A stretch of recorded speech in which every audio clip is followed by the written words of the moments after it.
Tonight we begin not in a pyramid's shadow, or a pharaoh's tomb, but in the middle of a perfectly ordinary, brutally hot day. You are standing in the dust of Thebes, the sun a white hammer on the back of your neck, and your entire world has just narrowed to a single, stupid point of failure, a broken sandal strap. The leather thong, worn thin by months of grit and sweat, has finally snapped.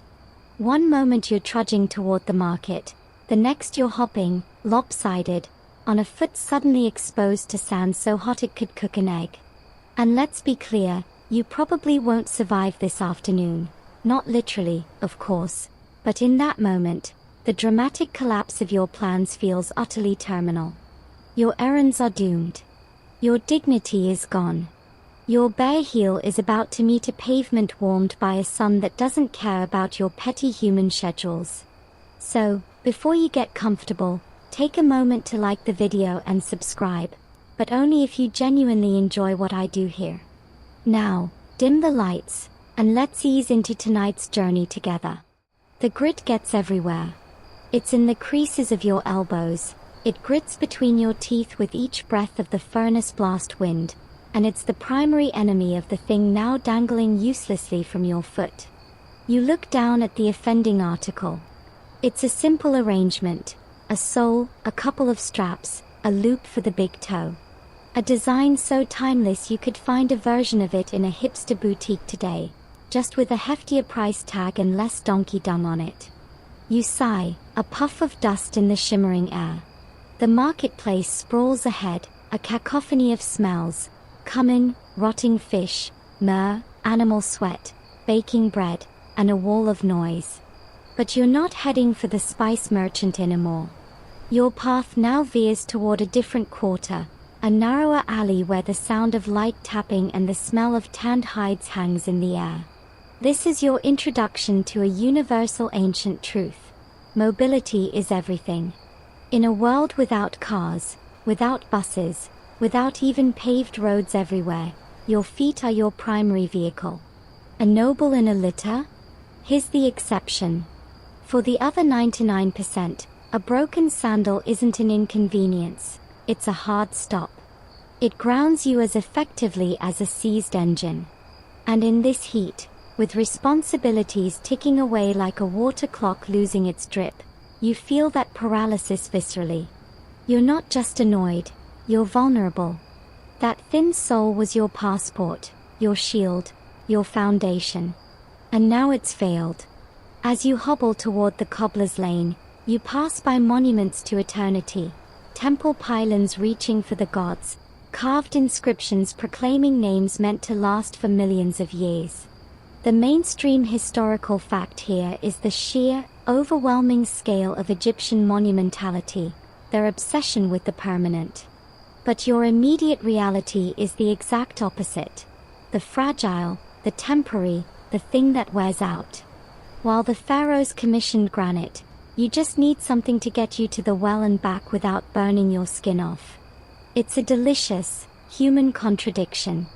They built for eternity, but lived in a world of constant repair. That very dust annoying you was sometimes part of the solution. In a pinch, a mixture of mud, grit, and maybe even a little crushed pottery could be used as a crude filler for a worn-down sole, a desperate patch job until a proper repair could be made. Think of it as the ancient equivalent of slapping duct tape on something. Historians still argue whether these emergency repairs were done by the wearer themselves or if even the lowest street cobbler would stoop to such a temporary fix. Was it a sign of poverty, ingenuity, or both? The alley you turn into is shaded, cooler, but the air is thick with a pungent, organic smell. It's the smell of work. Of things being taken apart and put back together. You see small stalls, not the grand shops of the jewelers or the linen weavers. Here, men, and it almost certainly would have been men, sit on low stools, hunched over their laps. Their hands are dark with stain and callus. They don't look up as you approach. Your broken sandal is not a unique tragedy here, it's the daily bread. You slip the sandal off, feeling the immediate, worrying heat of the ground on your bare foot, and you hold out the two pieces. The craftsman glances up, his eyes assessing not your face, but the leather, the break, the wear patterns. He gives a short, almost imperceptible nod. He takes the pieces. Your fate, for the next hour, is in his stained, capable hands. You have just entered the ecosystem of repair, a world as vital and complex as any temple economy. This isn't about creating new, beautiful things for the afterlife. This is about sustaining the ugly, beautiful, necessary things for this life. And as you wait, you realize you've never really looked at a sandal before. Not really. Its construction is a mystery. How is it held together? What's it made of? Who decided a loop around the big toe was the way to go? The answers to those questions are threads that will lead us deep into the heart of an entire civilization, starting from this single, broken point of connection between a human and the ground they walk on. The cobbler doesn't just see a broken strap. He sees a biography. His fingers, rough as old leather themselves, turn your sandal over. He notes the wear pattern on the sole, heavier on the outer edge of the heel, a slight drag on the left foot. You walk with a minor, probably unconscious, hitch in your gait. The leather, once a supple, tawny brown, is now grayish and brittle at the stress points, stained dark with old sweat and newer, more aromatic evidence of the streets you've walked. To you, it's a broken shoe. To him, it's a map of your life, written in scuff marks and strain. And in that moment of his silent assessment, you understand the first, fundamental truth of ancient Egyptian footwear. Your sandals were not just protection. They were profound, unspoken status symbols. Think about what you're wearing right now. In our world, you can't always tell a CEO from a barista by their sneakers. But in Thebes, the sole beneath your foot was a relentless gossip. It whispered your place in the world before you ever opened your mouth. The cobbler knows this. The quality of your leather, the simplicity or complexity of the straps, the very thickness of the sole, these are a code he reads instantly. Your sandal, with its single toe strap and a simple thong across the instep, marks you as a commoner, but perhaps not the poorest of the poor. The leather, though worn, is of a decent, uniform cut. You're not a laborer who might sport sandals of woven papyrus or palm fiber. You're a scribe, maybe, or a minor tradesman. Your shoes say you work with your mind or your hands in a shop, not your back in a field or on a construction gang. They are the ancient equivalent of a practical, off-the-rack sedan, not a chariot, but not a donkey cart either. This is the mainstream historical fact. In a society as stratified as a perfectly laid pyramid, every object was a social marker. From the linen quality of your kilt to the faience beads around your neck, everything spoke. But sandals were uniquely eloquent because they were both intimate and public. They touched your skin but met the world. Pharaohs wore pointed, upturned soles of the finest materials, a style physically impractical for anyone who actually had to walk any distance, which of course, they rarely did. Their sandals were sculptures for the feet. High officials might have straps dyed red or blue, or even gilded. A soldier's sandals were thicker, harder, built for marching. A priest's might be pure white, richly clean. Your sandals place you squarely in the vast, bustling middle. Now, as the cobbler gets to work, selecting a strip of replacement leather from a basket, you'd think wearing sandals was always better than going barefoot, right? Not necessarily. In certain formal or religious contexts, going barefoot was a sign of respect, humility, or purity. Entering a temple? You'd likely remove your sandals. Appearing before a vastly superior official? You might slip them off. Your sandals, the very things that elevated you above the dust, could also be pollutants. They carried the literal dirt of the outside world into sacred or clean spaces. So, that broken strap might have saved you from a ritual faux pas later. A funny thought, Your mobility crisis could have been a spiritual blessing in disguise. The cobbler's hands are a blur of practiced motion. He doesn't measure the new strap against the old one. He eyeballs it, his confidence born of 1,000 repetitions. He's not just fixing your sandal, he's re-establishing your social equilibrium. He's ensuring you can walk back into the world appearing as you should, a man of a certain station, properly shod. To send you out with a mismatched, obviously repaired strap of inferior quality would be a minor professional disgrace.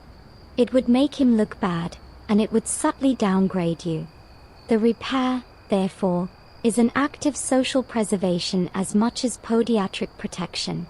And this brings us to a quiet scholarly debate that hums beneath the tapping of his mallet. Historians still argue whether sandal makers and sandal repairers were separate trades, or if every cobbler did both. Was there a guild of elite sandal creators for the nobility, who would never stoop to mend a commoner's worn sole, while a lower class of repairmen handled the rest of us? Or was it all one trade, with the master craftsmen taking the commissions for gold-leafed royal footwear and their apprentices handling the broken straps of scribes? The evidence is patchy, like a sole worn thin in odd places. Some tomb paintings show sandal-making scenes in wealthy estates. But here, in this market stall, the distinction feels academic. This man is a fixer. His kingdom is the broken, the worn, the almost discarded. He takes a sharp, curved knife and begins to trim the frayed ends of your broken strap. He doesn't throw the old leather away. He sets the usable pieces aside in a small pot. Nothing is wasted. This, too, is a message. Your sandal's value isn't just in its original form, it's in its capacity to be renewed, to have its life extended. In a culture that famously preserved bodies for an afterlife, the concept of preserving things for this life feels deeply connected. It's a philosophy of care, of opposing entropy with skill. As you watch him, the heat of the ground on your one bare foot becomes a persistent, low-level reminder of your dependence. You are tethered to this spot, to this man, to this craft. The grand narratives of empire are happening somewhere else. Taxes being collected, monuments being raised, wars being planned. But here, the empire is held together, one careful stitch at a time, by ensuring its people can keep walking. His workspace is a testament to organized chaos, a landscape of worn surfaces and dedicated objects. As he prepares to marry the new leather to the old, your eyes drift from his hands to the tools that surround him. This isn't a modern toolbox with sleek, chromed instruments. This is a toolkit that wouldn't look entirely out of place in a medieval workshop, or even on a particularly well-equipped Roman-era workbench. Each item is stained, handle polished smooth by the oil of 1,000 grips, and speaks to a specific, sacred purpose. The cobbler's sacred toolkit is an extension of his own body, and to understand it is to understand the first principles of turning hide and fiber into a functional barrier against the world. The most prominent tool is a low, heavy wooden block, its surface a constellation of tiny cuts and darkened spots. This is his anvil, his world's foundation. Next to it lies his primary weapon, a selection of awls. These aren't just pointy sticks. You see a range, some with thick, stout spikes for punching through multiple layers of stiff leather, others with fine, needle-like points for delicate work on softer straps or for starting a stitch hole. Their handles are worn wood, shaped perfectly to the cup of his palm. He selects one now, a medium-gauge awl, and holds it not like a pencil, but like a dagger, his fist clenched around it for maximum leverage. He doesn't just push, he rocks and twists, using the weight of his shoulder behind it. The point pierces the tough, aged leather of your sandal's sole with a soft pop you feel more than here. Next to the awls are his knives. A heavy, blunt-ended scraper knife for removing old stitching and paring down ragged edges. A smaller, incredibly sharp curved knife, a half-moon blade, for precise cutting and shaping. This is the knife he used to trim your strap. Its edge glints dully in the shaded light. It is maintained with a reverence a samurai might show his katana. A dull knife tears leather, a sharp one persuades it. Then there are the punches, for making larger, cleaner holes for straps or decorative lacing. And the mallets, made of dense acacia wood, their heads smooth from impact. But it's the smaller items that tell a richer story. There's a worn stone palette, like a painter's, but holding not pigments but lumps of beeswax and tallow. He'll run his linen thread through this wax to strengthen it, waterproof it slightly, and help it glide through the holes he punches. There's a bone smoother, polished to an ivory sheen, for burnishing edges of leather, compressing the fibers to make them tough and water-resistant. A set of bone or bronze needles, thick and blunt-tipped, designed not for fine embroidery but for dragging thick, waxed cord through resistant hide. And off to the side, a clay pot with a sticky, tar-like substance inside, a primer for glue, or perhaps a waterproofing pitch. This is the mainstream historical fact. The technology of leatherworking, and by extension sandal repair, was astonishingly refined and changed very little for millennia. The awls, knives, and scrapers found in archaeological sites from the Old Kingdom to the Roman period are functionally identical to what this man uses. The craft achieved a kind of mechanical perfection early on.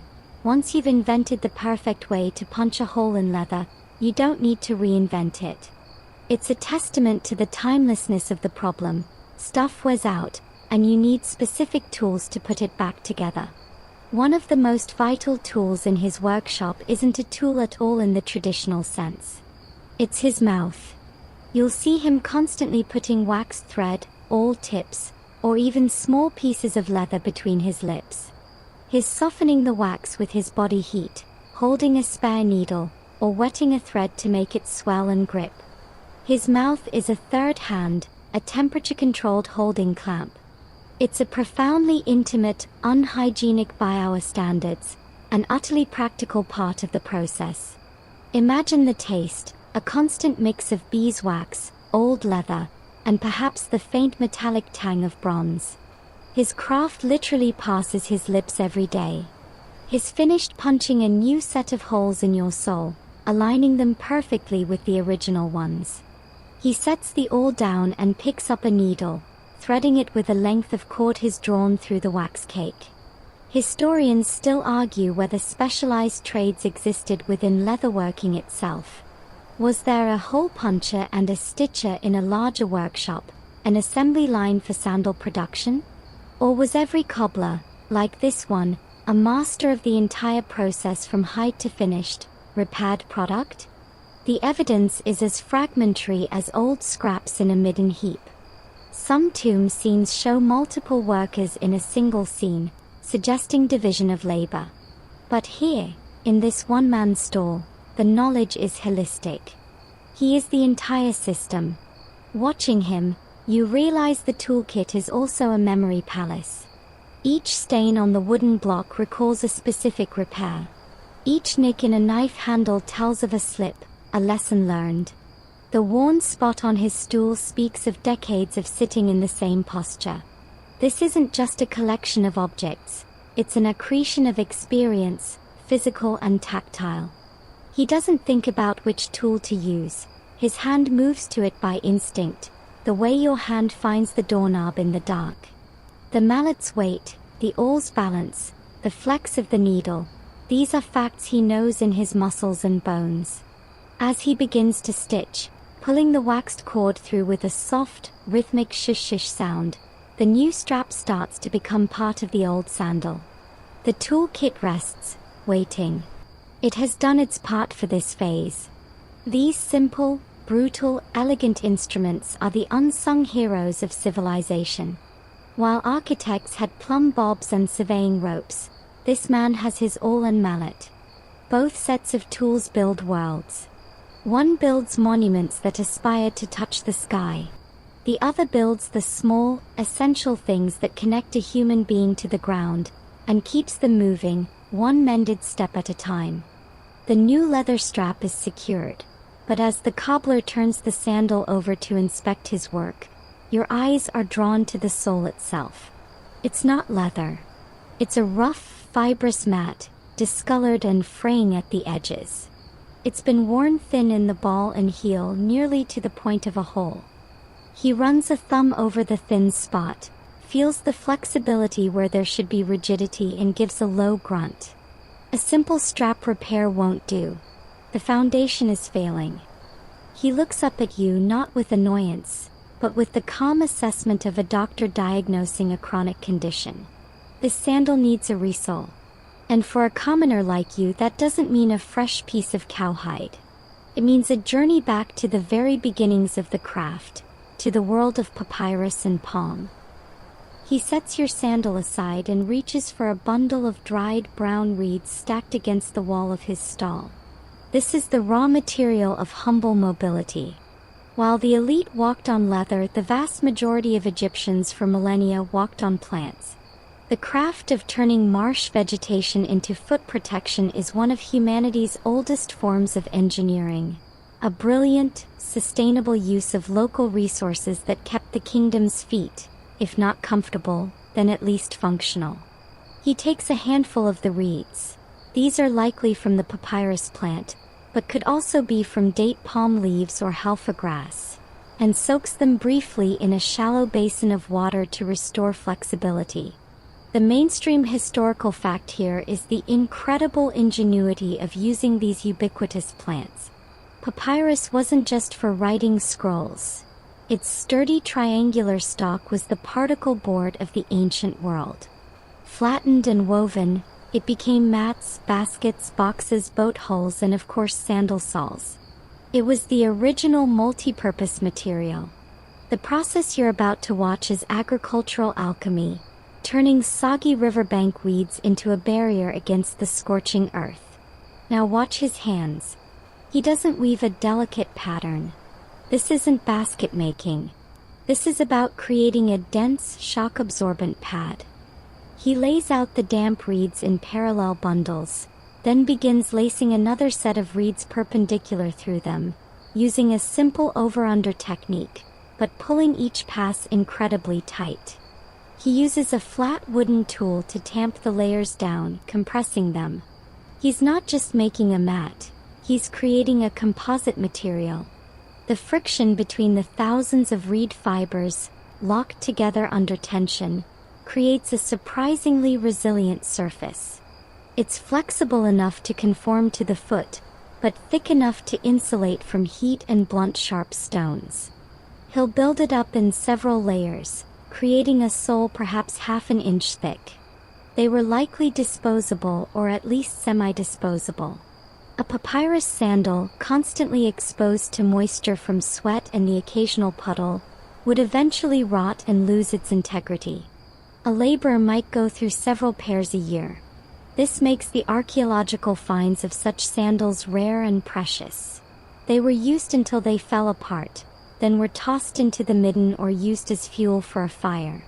The ones we have survived by pure accident, often discarded in dry, sealed environments like tombs or abandoned desert settlements. So, the very act of replacing your sole connects you to a cycle of use and decay that was as regular as the Nile's floods. The cobbler works with a speed born of monotony. There's no artistic flourish here. This is pure utility. He's creating the automotive tire of the ancient world, a consumable item meant to be worn down and replaced. As he weaves, you notice he incorporates the old, frayed pieces of your original sole, tearing them apart and weaving the still usable fibers back into the new matrix. Nothing is wasted. The old sole becomes part of the foundation for the new, a literal embodiment of renewal. Historians still argue whether the making of these plant fiber soles was the work of the cobblers themselves or a separate, even lower-tier trade performed by seasonal workers or families at home. Was the cobbler a specialist who purchased pre-woven sole blanks from reed workers, or was weaving the sole an integral part of his skill set? The lack of large-scale sandal sole weaving workshops in the archaeological record suggests it might have been a decentralized domestic craft. A farmer's wife might weave soles in the evening, selling them in bundles to the local cobbler or even directly to neighbors for their own repair attempts. This blurry line between professional and domestic production is a persistent haze around the simpler aspects of ancient crafts. He finishes the weaving, trims the edges with a quick slice of his curved knife, and now holds a rough, greenish-brown rectangle. It looks insubstantial, almost silly compared to a leather sole. But he knows its properties. He takes your sandal, carefully cuts away the remains of the old, frayed sole, and lays this new woven pad on top. It's oversized. Now comes the tailoring. Using the upper part of your sandal as a guide, he begins to trim the reed sole to shape, beveling the edges slightly. He's not just making a copy, he's adding a little extra thickness where your wear patterns showed you needed it. A custom orthotic in rough-hewn reed. The final step is attachment. He won't use glue for this. It wouldn't hold well on the fibrous surface. Instead, he takes a long, flexible strip of palm leaf and begins to whip-stitch the new sole to the old leather upper, using the existing stitch holes. The tough palm fiber bites into the reed, locking it in place. The sandal is being reborn, a hybrid of its old self and new materials. It's a patchwork of your personal history and the natural world's abundance. When he's done, he hands it to you. Feels different. Lighter, more flexible, with a faint, grassy smell. It's not as prestigious as leather, but it's honest. It's the shoe of the working Nile, of the people who built the monuments while walking on the compressed remains of the river's own shores. The reed sole is serviceable, honest. But as you take the repaired sandal from him, your fingers brush against another piece of work on his low bench, a project set aside for a more important client. This isn't woven vegetation. This is a deep, supple, russet brown leather, the surface oiled to a soft sheen.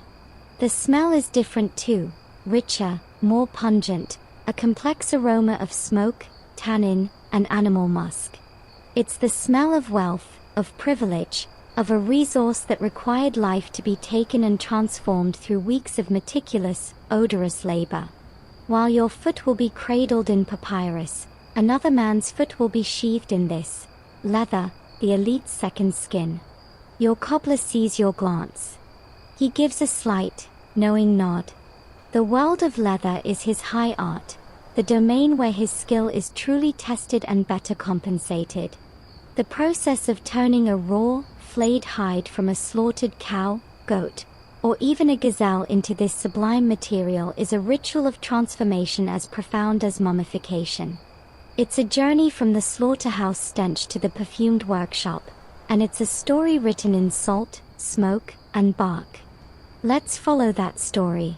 Imagine the hide arriving at the tanner's yard, not the cobbler's stall. This is a separate, and often ostracized, profession. The mainstream historical fact is that tanning was considered one of the unclean trades in many ancient societies, Egypt included. The sources of the odor, blood, feces, decaying flesh, and the use of animal brains, urine, and dung in some processes made tanners social pariahs, often forced to live and work downwind of settlements. Yet their product was indispensable to the military, the priesthood, and the elite. It was a classic paradox. The makers of a prized luxury were themselves considered filthy. The fresh hide is first washed, then soaked in a vat of salt or simple water to loosen hair and residual tissue. Then comes the brutal, smelly work of fleshing and dehairing. The tanner uses a blunt, curved knife to scrape away every bit of fat, muscle, and membrane from the inner side, a slippery, greasy task. To remove hair, the hide might be soaked in a lime solution, or in a more ancient, odorous method, smeared with a paste of animal brains or soaked in a solution of animal dung. The enzymes in these substances break down the hair follicles. It's effective, organic, and utterly repulsive. The hide is then washed again, and again, the water running foul. Now comes the true alchemy, tanning. This is what prevents the hide from rotting and turns it into stable, durable leather. The Egyptians had several methods. One was oil tanning or chamoising, a rigorous process of working fats and oils, like fish oil, into the hide by hand, then heating and smoking it. This produced a soft, supple, yellow-brown leather, perfect for fine straps and garments. Another method was vegetable tanning, using the tannic acids from acacia bark, pods, or certain fruits. The hides would be packed in pits with layers of crushed bark and left for months, sometimes over a year. This produced a thicker, firmer, reddish-brown leather ideal for heavy soles, armor, and containers. Some evidence suggests the Egyptians may have experimented with, or at least encountered, a form of mineral tanning using alum, a sulfate salt. Alum tanned leather is white and very soft, but not as rot-resistant as vegetable tanned leather. Its use might have been reserved for specific decorative or ritual items, a bright, clean-looking leather that defied the usual brown palette. Finding such leather in the archaeological record is a puzzle, a whisper of a technological road not widely taken. The cobbler before you doesn't do this tanning himself. He is a consumer of the tanner's finished product. He selects his leather carefully, judging its temper, its thickness, its grain. The piece on his bench is vegetable tanned cowhide, perfect for a durable sole for a minor official or a wealthy merchant. He will cut it, shape it, and perhaps even curry it further, oiling and working it to achieve the exact right flexibility. For the elite, leather wasn't just protective, it was aesthetic. It could be dyed, red from ochre or madder, yellow from saffron or pomegranate rind, even a prized blue from imported indigo or woad, though this was exceedingly rare. It could be stamped with patterns, embossed, or polished to a high gloss. Historians still argue about the degree of specialization and the supply chain. Were tanners also curries, the finishers of leather? Did cobblers buy crust leather and finish it themselves, or did they get it ready to use? The economic papyri are frustratingly silent on these gritty details. What's clear is that a piece of fine leather represented a significant investment of time, resources, and socially distasteful labor. It was a commodity. Your simple reed sole cost a few deben of copper, maybe some grain. This leather sole? That's silver. The cobbler turns back to your now resoled sandal for a final inspection, but your mind lingers on that russet leather. Its journey mirrors the hierarchy of the society itself, something base, foul, and animalistic, through a punishing process of purification and transformation, emerges as a symbol of clean, elevated status. The elite wore the end product without a thought for the stinking, marginalized hands that made it possible. The sandal, in leather form, becomes a mask, hiding the unpleasant realities of its own creation. It's a layer of civilization literally strapped to the foot, separating the wearer not just from the date, but from the dirty work that made such separation possible. You tie your repaired, reed-soled sandal back on, feeling the scratchy, honest texture. The other sandal, of that beautiful leather, waits in silence. Two worlds, side by side on a dusty bench. With the new sole attached, the cobbler's work on your sandal is almost complete. But the final act, the one that will truly determine if this repair holds under the relentless pressure of your stride, is about to begin. He picks up his waxed cord and needle again, but now his movements shift from forceful construction to meticulous binding. This is the art of stitching, the hidden language that holds the entire assembly together. It's not just about making things stick, it's about distributing stress, reinforcing weakness, and creating a union stronger than the individual parts. You are about to witness the subtle, crucial discipline of stitches in time. He doesn't just start sewing willy-nilly. First, He marks a line around the edge of the sole where it meets the upper, using a stylus dipped in a paste of water and soot. This is his guide. Then, he takes his awl and begins punching stitching holes along this line, but not straight down. He angles the awl, so the hole goes through the sole and the upper at a slant. This is the first secret: a slanted hole creates a lock stitch. When the cord is pulled through at this angle, any force trying to pull the sole away from the upper tightens the stitch, like a knot being cinched. A straight hole would allow the thread to shear under pressure. His all work is a geometry of resilience. Now he threads his needle, a thick, blunt bronze spike, with a length of cord made from sinew or, for finer work, twisted linen threads, heavily waxed. He doesn't knot the end. Instead, he starts the stitch from the inside, between the sole and the upper, pulling the needle through until a short tail remains inside. He then takes a second stitch right next to the first, trapping that tail inside the sandwich of leather and reed. The tail is secured without a bulky knot that would rub against your foot. It's a seamless beginning. The stitch he uses is a masterpiece of simple engineering. It's a running stitch, but with a twist, literally. With each pass of the needle, he gives the cord a slight twist in the direction it was spun. This prevents it from unraveling under friction. He pulls each stitch firm, but not guitar string tight. Over-tightening would cut into the leather and reed, under-tightening would leave slack. His hands find the perfect tension through feel, a knowledge stored in his tendons. This is the mainstream historical fact. The sewing techniques developed for sandals and other leather goods are the direct ancestors of saddlery, bookbinding, and even some surgical sutures. The need to join flexible, tough materials under dynamic stress drove innovation in thread technology and needle design that echoed through countless other crafts. As he works his way around the sandal, you notice he changes his grip and needle angle for the curved sections around the toe and heel. Here, the stitches need to be closer together to manage the compound stress. It's like the strategic rivets in a metal plate. For the most durable repairs, especially on military or expedition sandals, the cord wasn't just waxed. It might be pre-stretched and treated with resin or even a thin application of that same animal glue, making it essentially a pre-hardened, plastic-like fiber. In a real pinch, strips of rawhide, untanned leather that shrinks and hardens as it dries, could be used as stitches. When wet rawhide is pulled tight and dries, it contracts, clamping the pieces together with immense force.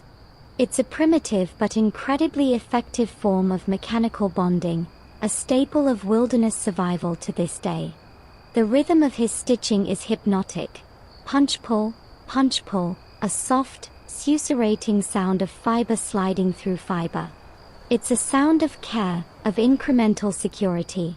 Each stitch is a tiny vow that this repair will last. Historians still argue whether specific stitching patterns were trademarked by certain workshops or cobblers, a kind of signature in thread. Could an expert look at a surviving sandal and say, "This is the work of a Theban cobbler from the 18th dynasty workshop near the Temple of Karnak, based on the stitch length, the angle, the type of knot used to finish?"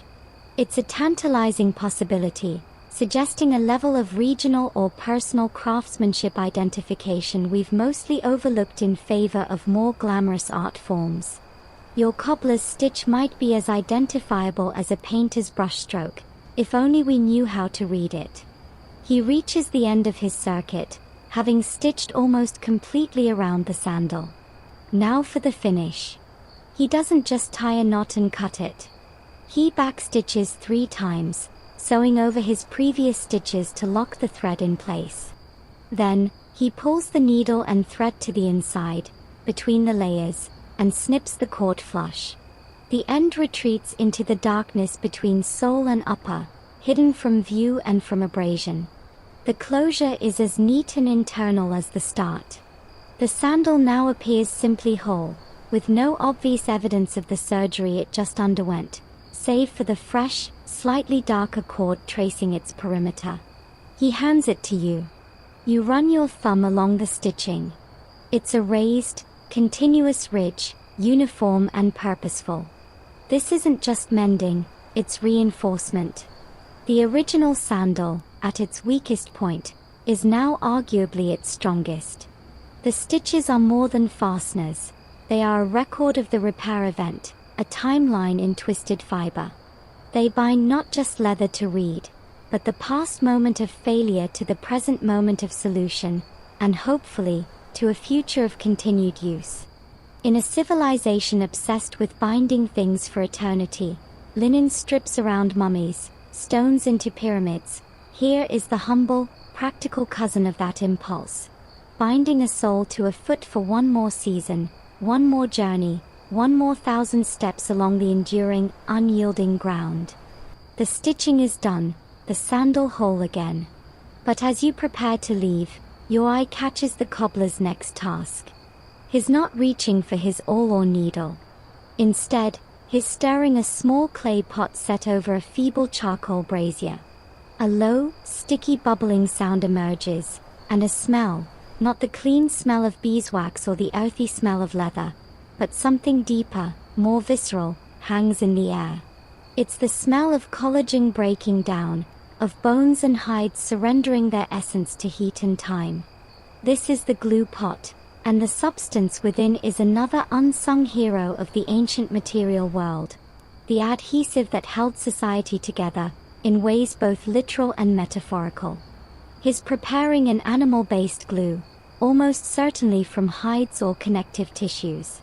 The process is simple in theory, revolting in practice. Scraps of skin, sinew, cartilage, or even fish bladders are cleaned, then simmered in water for hours, even days. The proteins break down into a viscous, gelatinous broth. This is then strained and slowly reduced over low heat until it reaches the perfect consistency, thick, tacky, and amber-colored. When hot, it's a liquid. When it cools, it sets into a hard, translucent bond. This is the mainstream historical fact. Animal glues were the primary strong, flexible adhesive of the ancient world, used in everything from furniture making, wood veneers on Tutankhamun's chairs, to weapon making, fletching arrows, to, of course, reinforcing and repairing sandals. It was the duct tape and epoxy of its day, a fundamental technology of assembly. Your cobbler uses it for specific, strategic repairs. Not for attaching soles, stitching is stronger and more flexible for that, but for internal reinforcement. A crack in a leather strap that stitching might exacerbate? He'll paint it with hot glue and clamp it. A place where layers of a decorative leather upper are delaminating? Glue. It's also used as a primer. Before stitching a particularly fragile area, he might paint the edges with glue to stabilize the fibers and prevent them from fraying as the needle passes through. The glue penetrates, consolidates, creates a unified mass from disparate, failing parts. While animal glue was the workhorse, the Egyptians had other sticky tricks up their sleeves. One was a plant-based resin, likely from the acacia tree, which could be tapped like pine sap. This resin was sticky and waterproof but brittle when dry. It might be used for temporary holds or mixed with other substances. But here's the weird one. There is scattered, debated evidence for the use of casein glue, made from milk protein. It sounds anachronistic, more medieval Europe than ancient Egypt. But milk, when mixed with an acid like vinegar, curdles. The curds can be processed into a strong adhesive. Did the Egyptians, with their vast herds of cattle, discover this? It's possible, but proving it from residue on a 3,000-year-old artifact is a forensic nightmare. Historians still argue whether the occasional, mysterious organic residues found on composite objects are degraded animal glue, plant resin, or something more exotic like casein. The glue pot of history might have held more recipes than we know. Your cobbler dips a thin bone spatula into the bubbling pot and draws out a glob of the hot glue. He works quickly. It skins over in seconds as it cools. He applies it to the inner junction of a strap on a finer sandal, where the leather has started to peel apart like the layers of a pastry. He presses the layers together, holding them for a long minute, his fingers impervious to the heat. The bond sets almost instantly. It's not a perfect fix. Glue alone is vulnerable to moisture and heat, but combined with a few strategic stitches later, it will restore integrity. This is the essence of repair, rarely one solution, but a cocktail of techniques, each addressing a different aspect of the failure. The social glue metaphor is almost too easy, but let's go there. This smelly, organic substance is a perfect parallel for the bonds that held the community together. It was made from the unwanted scraps, the leftovers, hides, bones, sinews. Through a slow, transformative process, a kind of alchemy, those scraps became something useful, something that could mend breaks and create stronger unions. The society itself functions similarly. Millions of individuals, many of them considered the scraps, the laborers, the farmers, the tanners, through the slow, often brutal process of organized civilization, were bonded into a structure that built pyramids and sustained a culture for millennia. The glue was fragile on its own, but indispensable as part of a larger system. He wipes his spatula on a rag, the glue already hardening into a glossy, amber crust. The pot continues to simmer, a tiny, focused engine of transformation. Its presence in his stall signifies a higher level of craft. A simple strap replacer might not need a glue pot. But a true restorer, a man who deals in the comprehensive salvage of valued objects, requires this technology. It speaks to an understanding of materials at a molecular level, not that he'd use those words. He knows that heat unlocks stickiness, that pressure makes it permanent, that moisture is its enemy. It's chemistry via recipe and feel. And as the smell of the glue mingles with the other workshop odors, you realize this is the last sensory step before a sandal is truly returned to service. The cutting shapes it, the stitching binds it, and the glue consolidates it. It's a trilogy of intervention.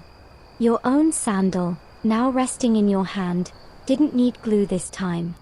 Its ailment was a clean break and a worn foundation, solved by replacement and stitching. But you've witnessed the deeper arsenal. You've seen that the act of repair has layers, just like the materials themselves.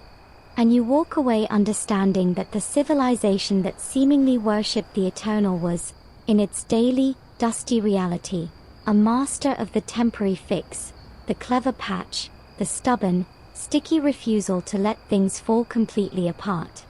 You're about to turn and leave, your own functional repair complete, when a customer arrives at the cobbler's stall. Not a hopping scribe with a broken strap, but a silent, shaven-headed man in a clean linen kilt. He carries a wooden box. He doesn't speak, he simply opens the lid.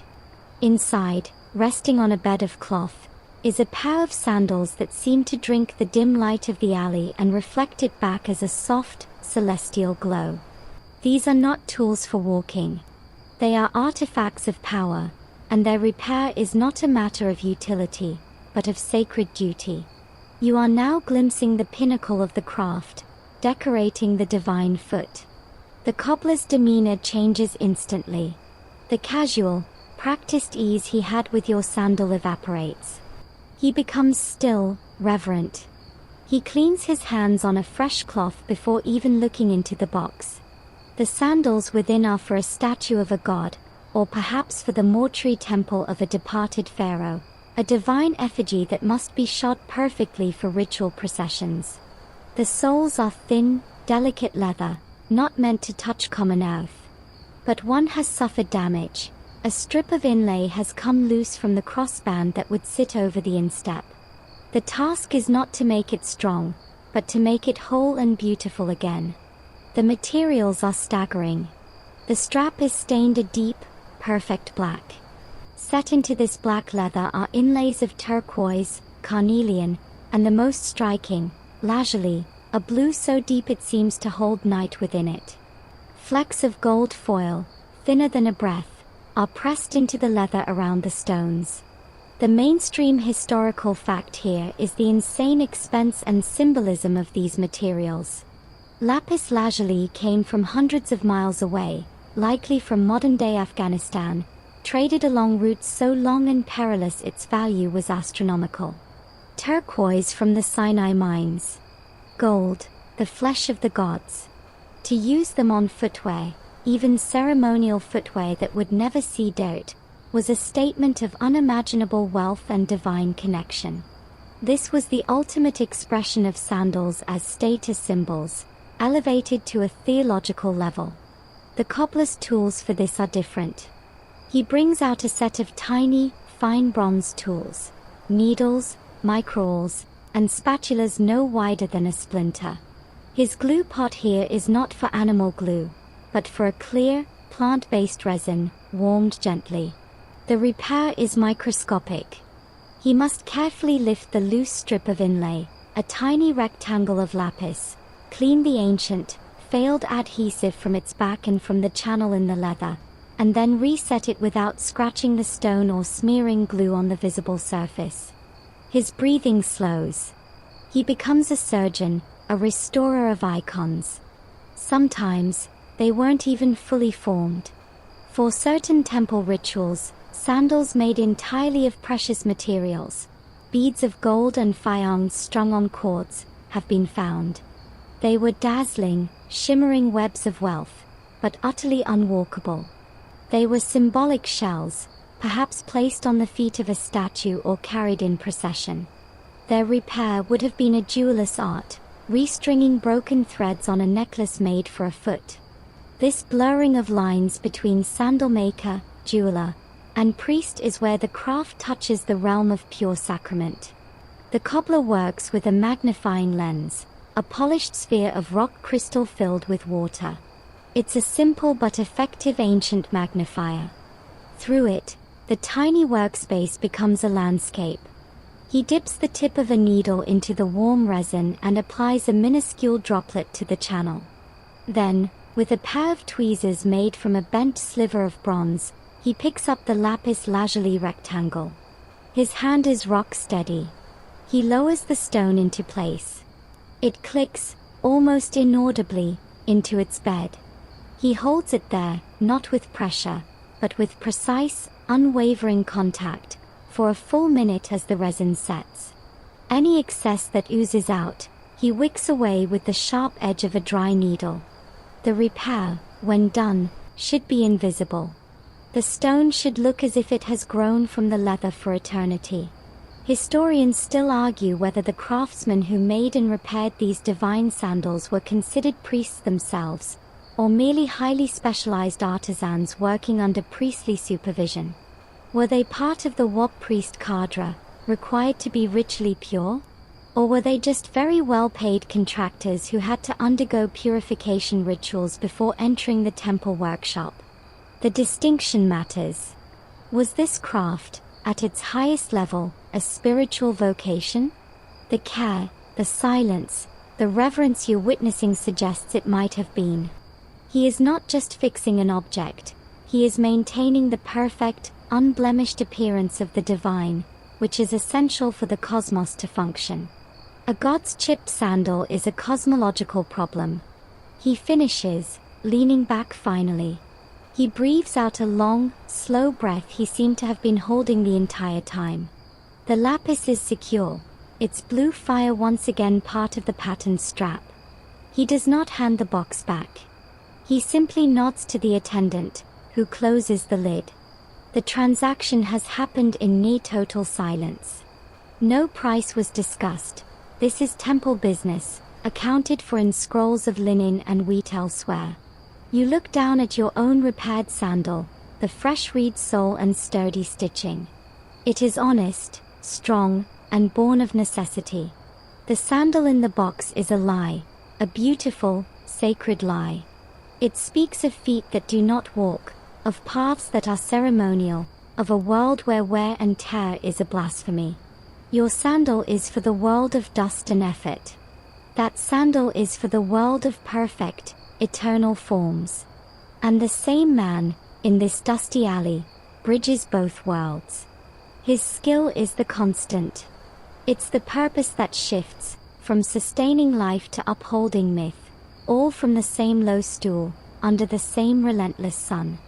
The priest's attendant leaves with the sacred sandals, and a peculiar stillness settles over the stall. The cobbler doesn't immediately return to the pile of mending. Instead, he reaches beneath his stool and brings out a small, crude clay figurine about the length of a finger. He sets it on the corner of his workbench, almost as an afterthought. It's a human shape, but the features are blurred. This isn't a toy or an idol for worship. It's a votive offering, a token of professional piety. And it tells you that this man, this fixer of broken straps and restorer of divine inlay, likely considers himself under the protection, or at least the purview, of a specific, slightly obscure deity. You are in the presence, spiritually speaking, of the cobbler priest of Sokar. Sokar isn't one of the headline gods like Ra or Osiris. He's older, darker, more chthonic. He is a god of the necropolis, of the dark earth, associated with Memphis and the vast burial grounds of Saqqara. He is often depicted as a mummified falcon or a squat, bearded man on a throne. And his domains are a fascinating, paradoxical mix. He is a god of death and resurrection, but also, crucially, a god of craftsmanship and manual labor. He is the patron of those who work with their hands in the dark, transformative spaces. The embalmers in their tents, the tomb cutters in the rock, and yes, the leatherworkers and cobblers. His festival involved dragging a ceremonial bark on a sled through the necropolis, a ritual of movement and renewal that must have resonated deeply with men whose job was to keep feet moving. The mainstream historical fact is the deep connection between crafts and specific patron deities in Egypt. Ptah was the great architect and creator god, patron of all craftsmen. But Sokar was a more specialized, gritty counterpart, working with leather and hides, materials born from death, slaughtered animals, to create items that facilitated life and even veneration of the dead. Funerary sandals placed the cobbler in a liminal space. He dealt in transformation, from hide to leather, from broken to whole, from life to afterlife. Sokar, as a god of the underworld and of skilled hands, was the perfect celestial foreman for such work. Now the cobbler doesn't pray openly. He just gives the figurine a glance, a tiny nod. It's a habit. It's him checking in with the boss. Then he picks up your sandal again for a final once-over, but your mind is on Sokar.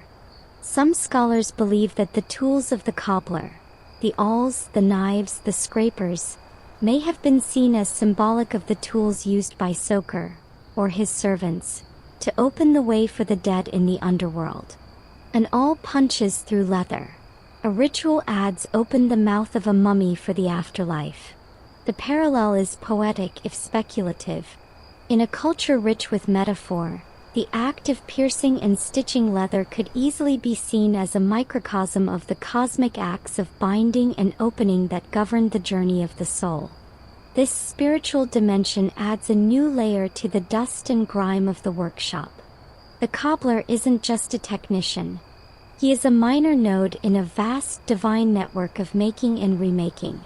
When he carefully stitches a sole, he is enacting a principle of order over entropy, a small victory for Ma'at, cosmic balance, against Isfet, chaos. The broken sandal is chaos, a failure of function, a halt in movement. The repaired sandal is Ma'at, restored, order, purpose, and forward motion. In his own small way, he is a soldier for cosmic harmony, one wax stitch at a time. Sokar, from his dark throne, would presumably approve. Historians still argue about the day-to-day religiosity of the common artisan. Was this figurine a deeply felt personal devotion or a superstitious habit like knocking on wood? Did cobblers have small shrines in their homes to Sokar or Ptah? Were there annual festivals where they offered their best tools or a pair of specially made sandals to the god's temple? The evidence is, as usual, fragmentary.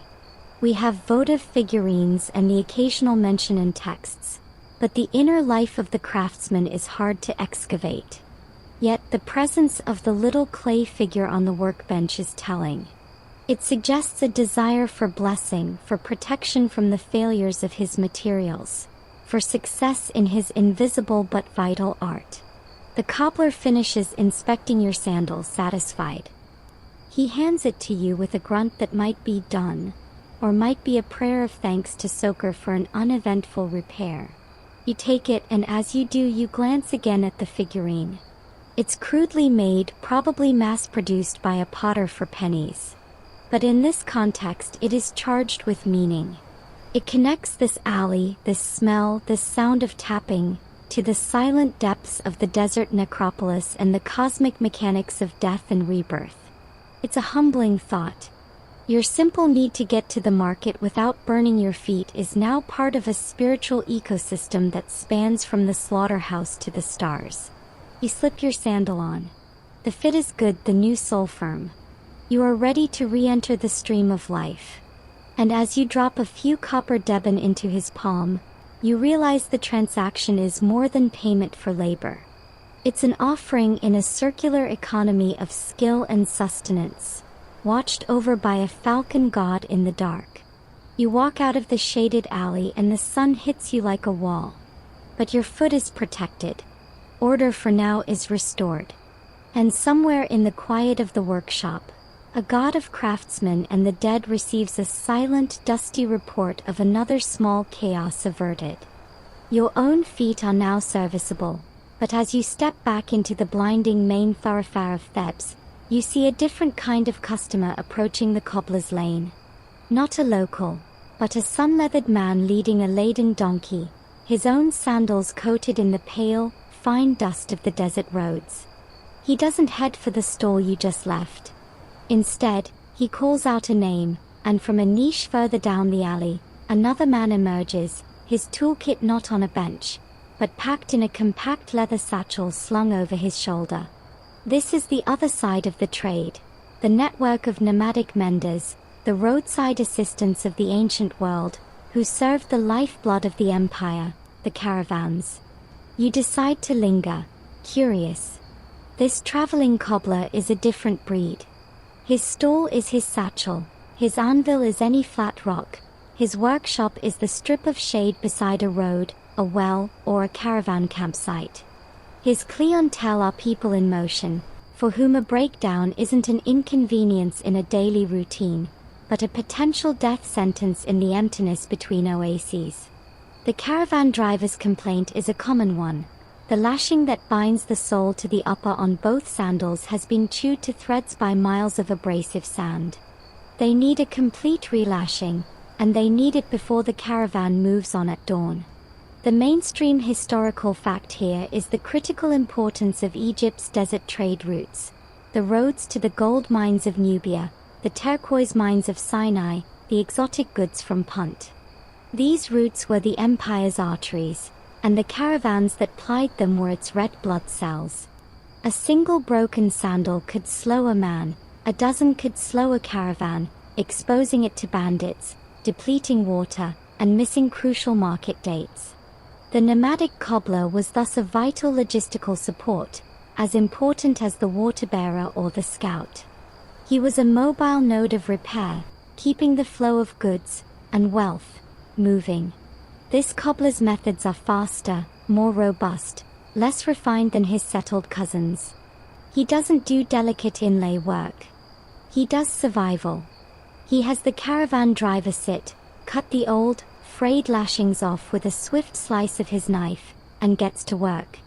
His materials are pre-prepared, lengths of tough, braided rawhide cord, pre-soaked in a water skin to make them pliable. Rawhide is key here. As it dries, it shrinks and hardens, creating a bond that is almost a weld. He doesn't stitch. He lashes. He uses a simple, swift looping technique, pulling each turn of the wet rawhide agonizingly tight with a wooden toggle for leverage, creating a knotted, web-like pattern over the foot that looks brutal but is phenomenally strong. They might incorporate materials of opportunity. A piece of worn-out leather waterskin could be cut into a patch. The fibrous stem of a desert plant might be used as temporary stuffing to cushion a hot spot. There's even a fringe theory, based on scant evidence from desert way stations, that these menders sometimes used bitumen, a naturally occurring tar, as a waterproofing agent on sandals for marsh or river crossing routes. Bitumen was used in mummification and boat caulking. Why not on a sandal that needs to stay dry? It's a messy, black, effective solution, the ancient equivalent of tarring your boots.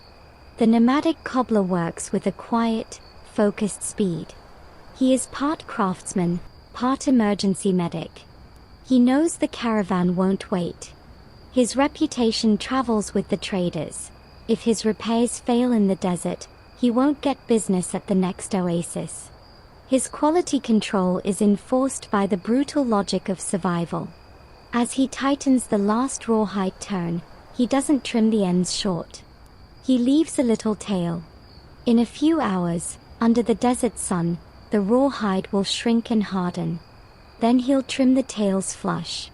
If he trimmed them now, the shrinking might cause the lashing to unravel. His knowledge is environmental, dynamic. Historians still argue about the social status of these traveling menders. Were they free agents, following the trade winds? Were they attached to specific caravan companies or temple estates that organized trade expeditions? Or were they semi-outcasts, like tanners, living on the literal edges of the road, their mobility a function of their marginalization? The records are silent. They appear in no tomb paintings. They are ghosts of practicality, leaving behind only the occasional, extra-durable, roughly lashed sandal found in a cave or buried in the sands of a forgotten campsite. You watch as the caravan driver tests the repair, stamping his foot, twisting his ankle. The sandal holds, a nest of dark, tight cords. He nods, pays with a small lump of turquoise rough. The nomadic cobbler's currency is as fluid as his location, and heads back to his donkey. The cobbler packs his satchel, his work here done. He might stay in Thebes a few days, catching up on other mobile clients, or he might leave with the next westbound caravan at dawn. His life is one of perpetual arrival and departure, his craft defined not by a fixed place, but by the point of failure along the endless, shimmering roads. As you finally turn for home, your own newly repaired sandals feeling almost decadently comfortable in comparison, you carry a new understanding. The civilization wasn't just the pyramids and the temples, the settled stall in the market. It was also this, the man with the satchel, meeting brokenness on the open road, applying a quick, brutal fix under a vast and indifferent sky. He was the suture holding the edges of the empire together, one rawhide stitch at a time, enabling the long, slow walk of history across the dunes. Back in the settled world, with the memory of the nomadic mender fading, your path home takes you past the looming, quiet edge of the necropolis. The setting sun throws long shadows from the tomb entrances, and you see another kind of sandal transaction occurring, one with no currency exchanged, no immediate utility, and a client who will never walk again. A funerary priest, accompanied by a basket-carrying attendant, is speaking in low tones with a cobbler at the entrance to a tomb worker's shelter. In the basket are sandals, but they look new, pristine, and strangely symbolic. This is where repairs turn funerary, where the craft shifts from maintaining the walk of the living to preparing the symbolic journey of the dead. The sandals in the basket are part of a funerary trousseau, likely for a middle-ranking official now undergoing mummification. In death, the Egyptians equipped themselves with ruthless practicality for the afterlife. You needed food, Sharptie figurines to work for you, you needed spells, the Book of the Dead, you needed your body preserved, and you needed footwear. The afterlife was often conceptualized as a journey, a walking through dark realms and across celestial fields. You couldn't do that barefoot. But these sandals aren't for literal walking. They are ritual objects, and their repair or preparation is a solemn act of symbolic mending, ensuring the deceased's spiritual mobility is unimpaired. The mainstream historical fact is the profound importance of funerary sandals in tomb goods. From the simplest burials to the most lavish, sandals are common finds. For the poor, a pair of worn, personal sandals might be included. For the elite, like Tutankhamun, dozens of pairs were provided, some of practical leather, others of beaded networks or gold. But here's the key ritual: sometimes, these sandals were ritually damaged before being included. A strap might be cut, a sole slit. This wasn't carelessness. It was a purposeful killing of the object, breaking its functionality in this world to release its essence for use in the next. The cobbler's role, therefore, could sometimes be to create a state of brokenness, a paradox that must have felt strange to a man whose entire purpose was to fix. The priest is not asking for a repair. He is asking for a finalization. The sandals are beautiful, of fine white leather. But they are too perfect, too tied to the world of the living. The cobbler listens, then takes them. He doesn't go for his awl or needle. He picks up a small, sharp ritual blade of flint. With a precise, deliberate motion, he makes a tiny, clean cut in the heel strap of each sandal. Not enough to make them fall apart, but enough to break them. He then takes a drop of resin, the same used for inlay, and seals the cut closed. The damage is done, but also contained. The sandal is now ritually dead and ready for afterlife use. It's a repair in reverse, a controlled breaking followed by a symbolic healing, all meant to transcend physical use. Some sandals found in tombs show signs of very specific wear patterns, where that doesn't match a human gait, but rather the stiff, upright posture of a statue. These were likely cult sandals placed on statues of the deceased within the tomb chapel for ongoing rituals. Their repair would have been an ongoing, priestly duty, maintaining the perfect appearance of the statue as a conduit for the ka, or spirit. So, a cobbler might have a contract not just for the funeral, but for the eternal maintenance of the statue's footwear, a truly endless repair job. The cobbler hands the symbolically killed and sealed sandals back to the priest. His face is solemn. This work carries a different weight. He is no longer just a technician of durability, but a facilitator of transition. He is helping to sever the deceased's earthly attachments while simultaneously providing for their celestial needs. Historians still argue about the exact theological meaning behind ritually killing grave goods. Was it to prevent theft? To dedicate them solely to the deceased by making them unusable for the living? Or was it a more mystical belief that the object's shoot, its shadow essence, needed to be freed from its physical form? The cobbler performing the cut probably wasn't pondering high theology. He was following a ritual prescription, a set of instructions as precise as those for stitching a seam. But the effect was cosmic. You watch the priest and attendant disappear into the tomb's deepening shadow. The cobbler stands for a moment, wiping the ritual blade clean before putting it away. The line between his daily trade and this sacred function is thin, but stark. In the market, he fights entropy. Here, at the tomb, he orchestrates a mini-entropy, a controlled decay, as a necessary step towards eternal life. His craft encompasses the entire cycle: creation, maintenance, and finally, this ritualized decommissioning for rebirth. Walking home, the darkening sky feels heavier. Your own sandals, so recently and practically mended, now feel like they exist in a different, more mundane stratum of existence. They are for the marketplace, for the errand, for the simple act of getting from dawn to dusk.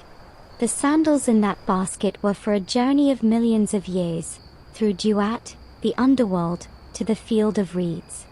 And the same type of hands, stained with the same dyes and resins, prepared both. It's a humbling unity. The ancient Egyptian mind saw no unbridgeable gap between fixing a strap and ensuring a sole's passage. Both were acts of care, of ensuring forward motion, whether across the dust of Thebes or the starry rivers of the night sky. The cobbler, in that moment at the tomb, was the quiet mechanic of immortality. Time, as it tends to do, moves forward. The seasons of the Nile flood and retreat, pharaohs rise and fall, and you find yourself not in the familiar dusty alley of the Theban cobbler, but in a different world altogether. The air still smells of leather and sweat, but the sounds have changed. The soft shush of papyrus stitching is now mixed with a sharper, more metallic rhythm, the clang of a hammer on iron nails. You're in Alexandria, centuries later, and the cultural tide has shifted. You're witnessing the Roman sandal invasion, the slow, inexorable erosion of a native craft by a foreign technology, the nailed caliga. The soldier standing before the workshop now isn't an Egyptian infantryman with simple laced sandals. He's a Roman auxiliary, perhaps a Greek or a Nubian serving in the legions, and on his feet are caligi, heavy, open-work sandal boots. The sole is a monster, multiple layers of thick cowhide, studded with iron hobnails in a distinctive pattern.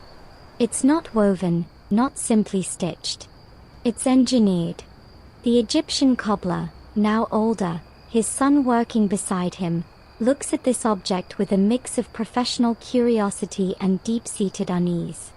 He's being asked not to replicate it, but to repair it.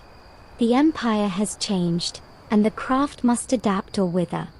The mainstream historical fact is that the Roman military caliga was a technological marvel of its time. The layered sole provided unparalleled durability and shock absorption for marching on paved Roman roads, which themselves were a novelty in Egypt. The hobnails provided traction and prolonged the sole's life dramatically.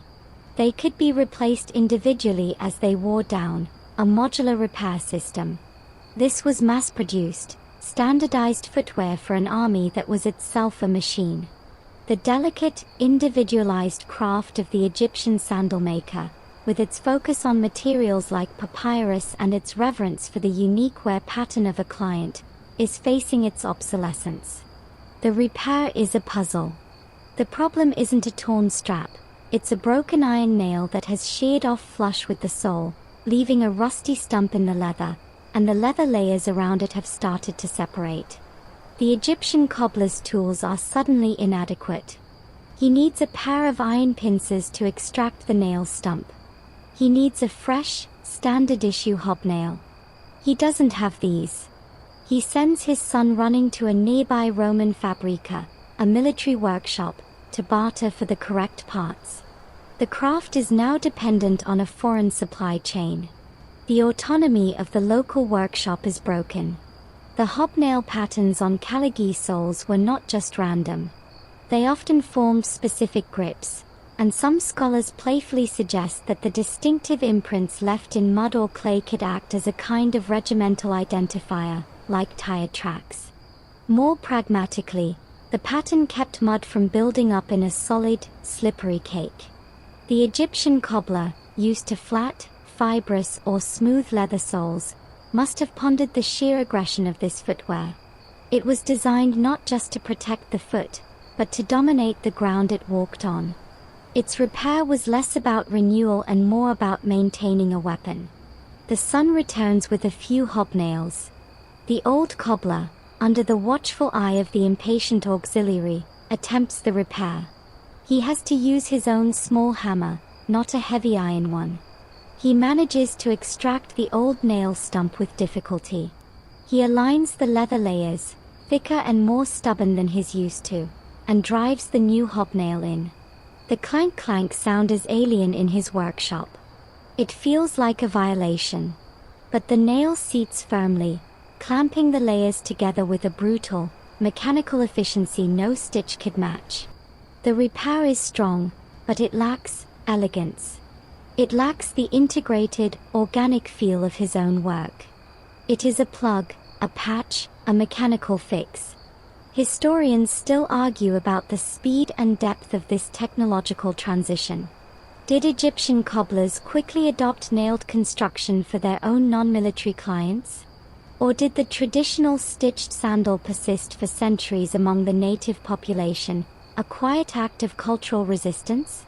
The archaeological record shows a messy mix. In cities like Alexandria, Roman styles dominated. In Upper Egyptian villages, traditional sandals might have persisted for generations. The craft likely bifurcated, one branch learning to service the new Roman order, the other continuing, in diminished form, to serve the old ways. The cobbler and his son represent this fork in the road. The auxiliary tests the repair, grinding the nailed sole against the stone step. It holds. He pays in a low-denomination Roman coin and marches off, his steps now ringing with that distinctive metallic click-clack on stone, a sound that is the anthem of a new order. The old cobbler stares at the coin in his palm, then at his familiar awl and mallet. A quiet dread settles in the workshop. His craft, which had survived dynasties, which had served gods and caravan drivers, which had prepared souls for eternity, has just been reduced, in one transaction, to a servicing role for a foreign machine. The nails in that caliga weren't just holding leather together. They were nailing shut the coffin of an entire, ancient way of seeing and solving the problem of the human foot meeting the earth. The whisper of the sandal was being drowned out by the march of the boot. The metallic echo of the Roman soldier's steps fades, but a different kind of record remains.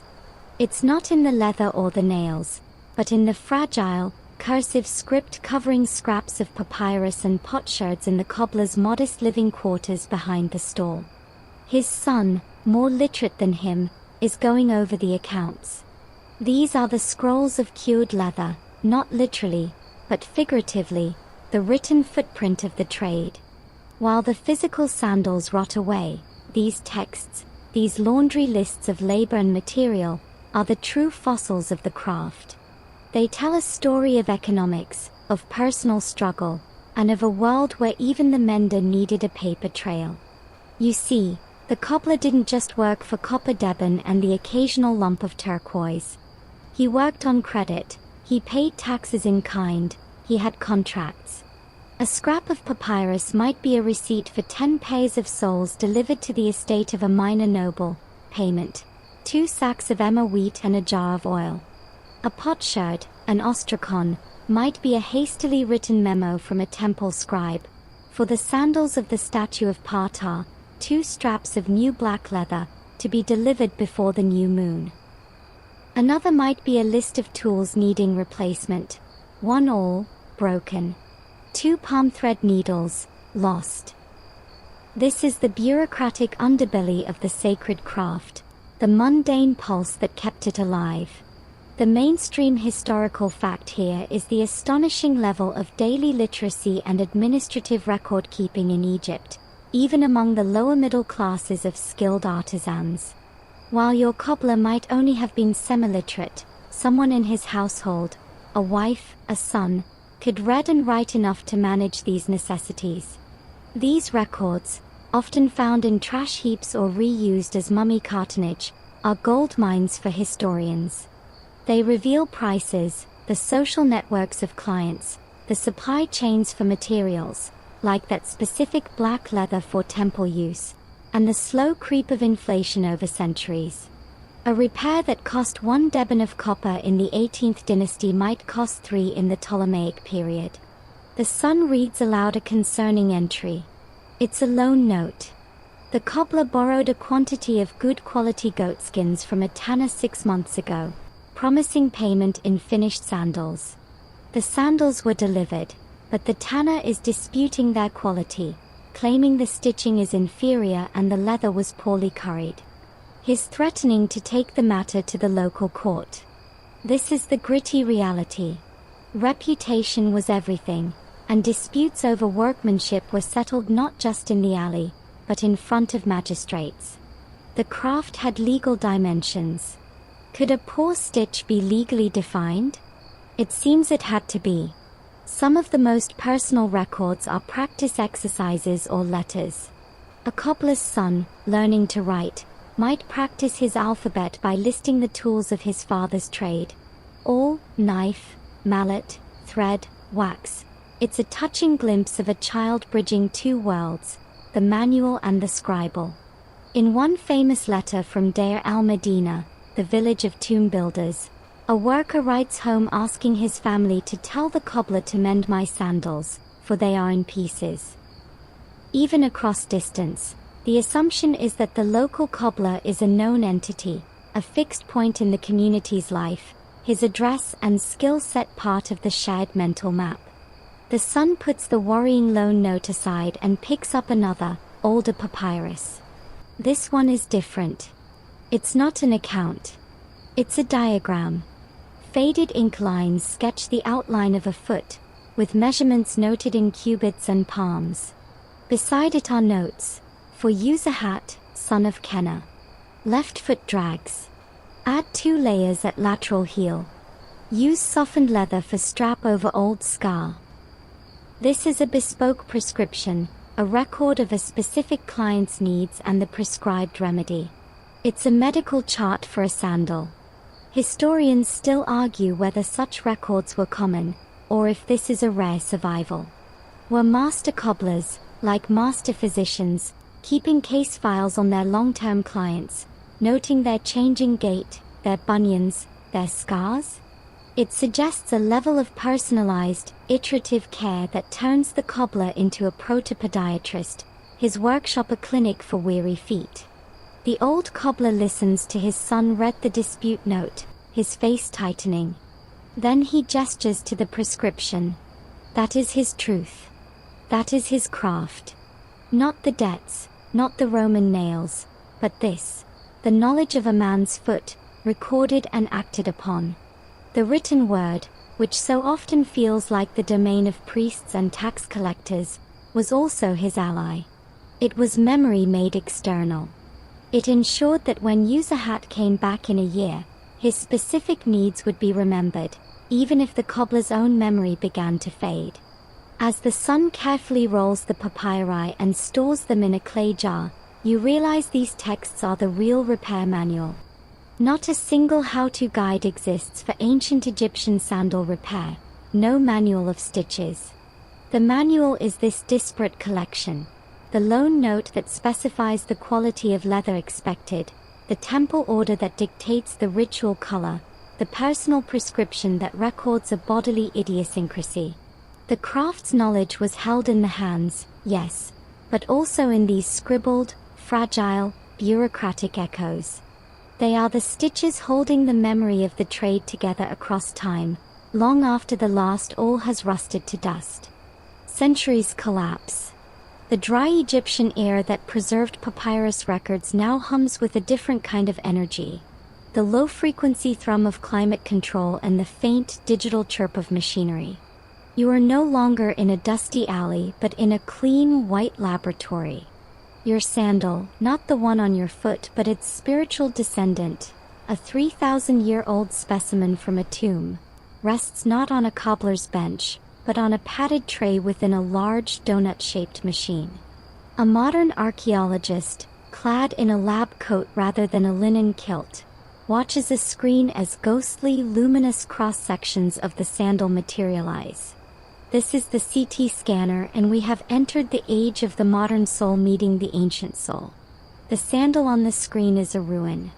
It's brittle, desiccated, a sculpture of its former self.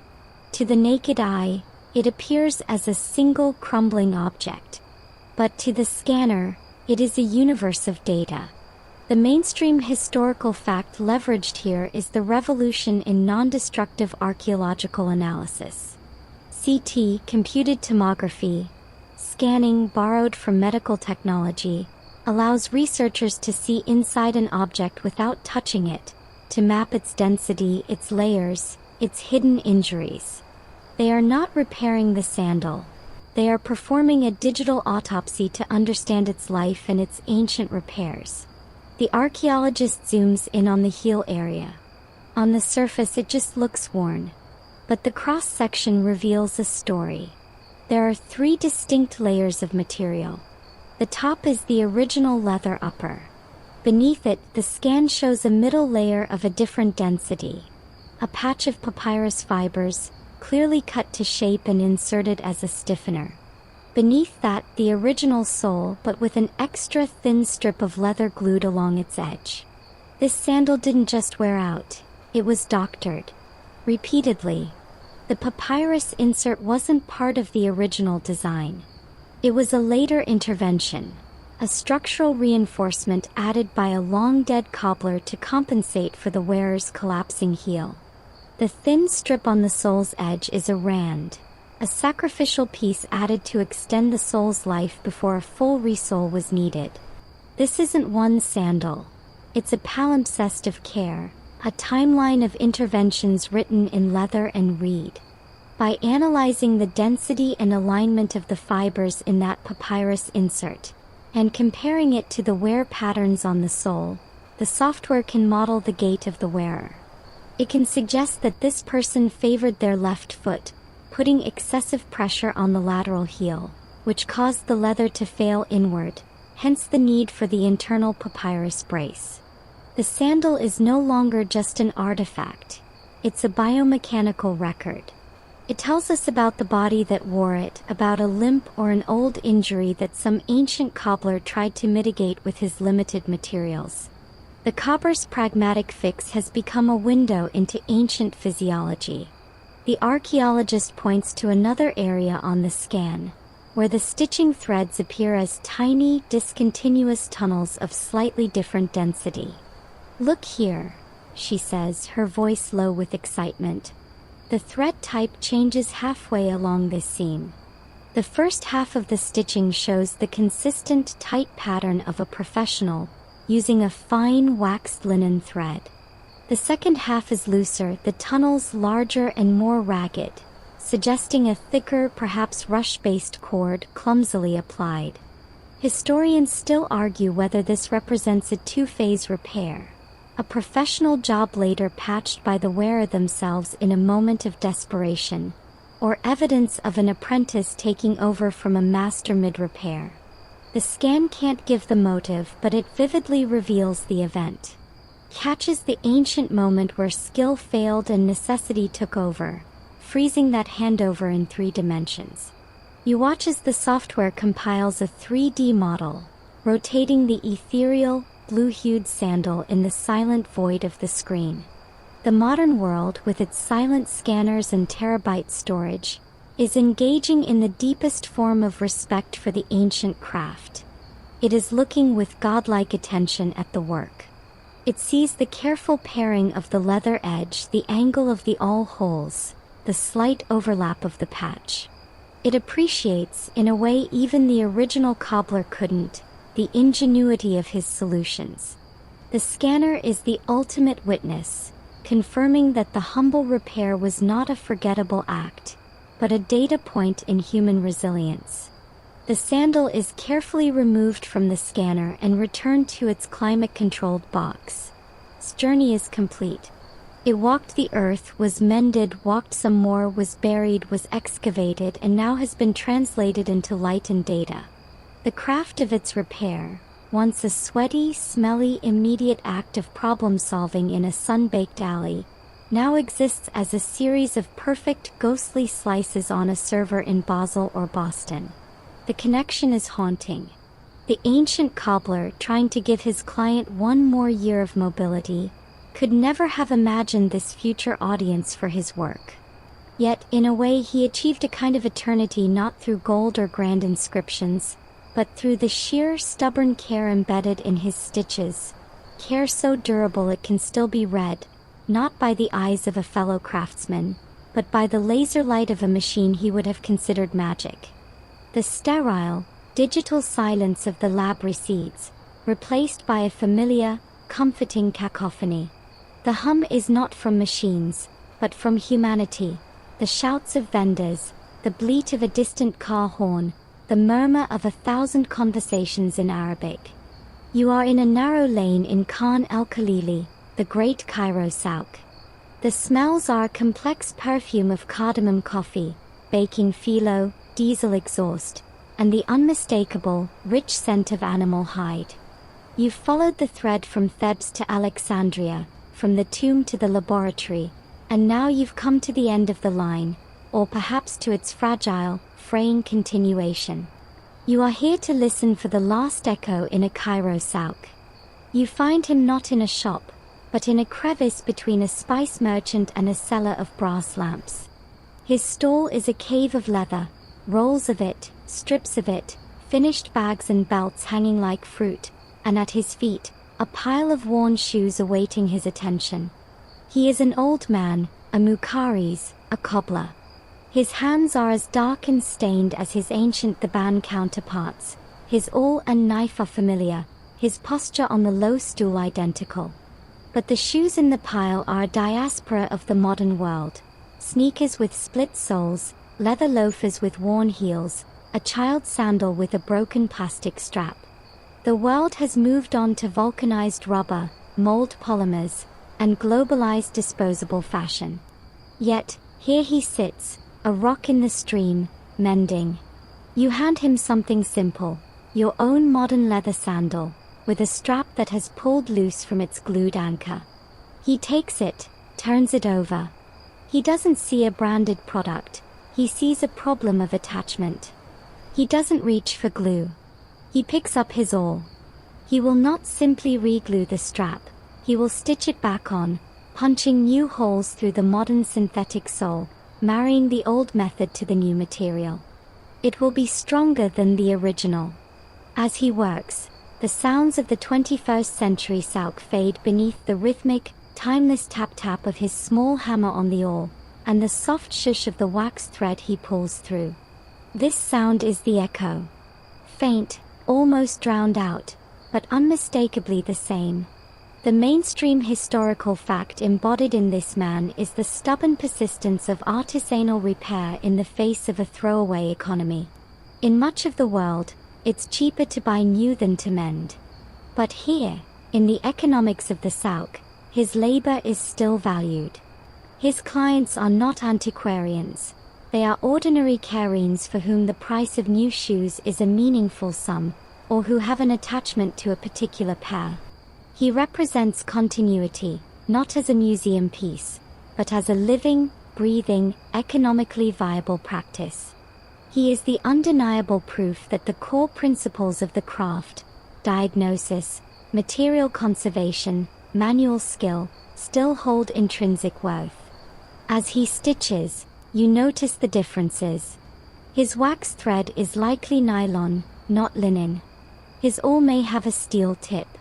The hides he uses are chrome tanned, a modern chemical process, not vegetable tanned. But the knowledge is ancestral.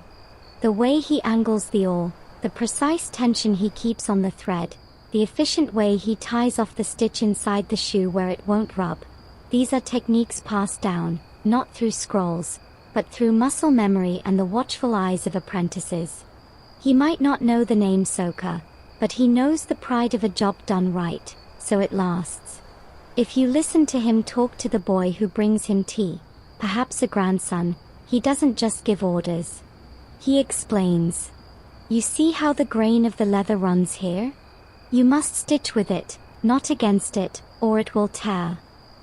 This plastic part is useless. We must bypass it with leather. He is teaching. The echo isn't just a sound, it's a transmission. In a small way, the craft is breathing, adapting. He might repair a Nike sneaker by grafting a piece of leather onto its mesh, a hybrid solution his Theban ancestor would marvel at, but whose innovative spirit he would instantly recognize. Historians still argue about what truly constitutes the end of a craft. Is it when the last practitioner dies? Or is it when the knowledge is no longer applied to the needs of the contemporary world? This man in the souk forces a gentle answer. The craft of sandal repair, in its pure, ancient Egyptian form, is gone. The specific materials, the religious connotations, the vast network of papyrus weavers and temple suppliers, that whirled as dust. But the essence of the craft, the human response to breakdown, the application of hand tool skill to extend the life of what we rely on, the intimate contract between the fixer and the broken, that never died. It shrank, it changed its clothes, it incorporated nylon and rubber, but it found a crevice to survive in. He finishes the stitch, trims the thread, and buffs the repaired area with a quick rub of his thumb. He hands you back the sandal. The repair is solid, honest, unpretentious. You pay him a few Egyptian pounds. As you walk away, the new stitches feel like a secret connection, a tiny, sturdy bridge across 4,000 years. The last echo isn't a lament.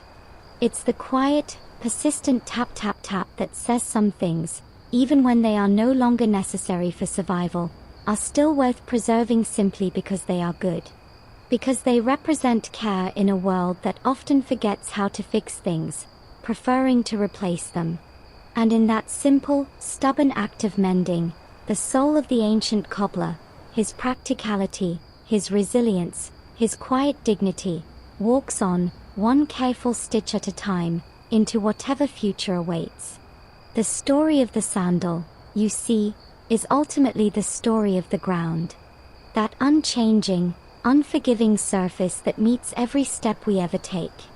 From the burning sands of Thebes to the baked mud of the Nile floodplain, from the paved stones of Rome to the cracked asphalt of modern Cairo, the earth asks a simple, relentless question of our feet. And for millennia, the answer was not to conquer the ground, but to negotiate with it, to interpose a layer of woven reed, of tanned hide, of clever stitching. We began with a broken strap, a moment of personal crisis in the grand sweep of empire. And we end here, in the murmur of a souk, with a stitch that holds. The pharaohs sought eternity in stone, but perhaps a more relatable forever exists in the repeated, humble act of putting things back together. The cobbler never aimed for millions of years, he aimed for next season's harvest, for the next caravan to the oasis, for the walk home tonight. His eternity was incremental, built from waxed thread and patience. So let the images soften now, let the scorching sun of Thebes fade to a gentle, amber memory, let the smell of the glue pot dissolve into the scent of night-blooming jasmine carried on a cool breeze, let the tapping of the awl become the distant, rhythmic chirping of crickets outside your window. The journey is done. The repairs, both ancient and modern, are holding. All the miles walked, all the straps stitched, all the souls shod for their final journeys, settle now into a profound and quiet peace. There is a deep comfort in knowing that for every break, there was once, and sometimes still is, a pair of skilled hands ready to mend.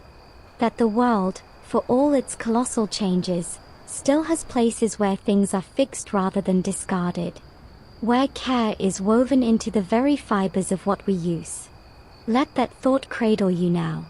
Let the weight of history, which felt so present and dusty just moments ago, soften into a lullaby of human ingenuity and care. Your own journey, for tonight, is complete. The ground is steady beneath you. You can rest.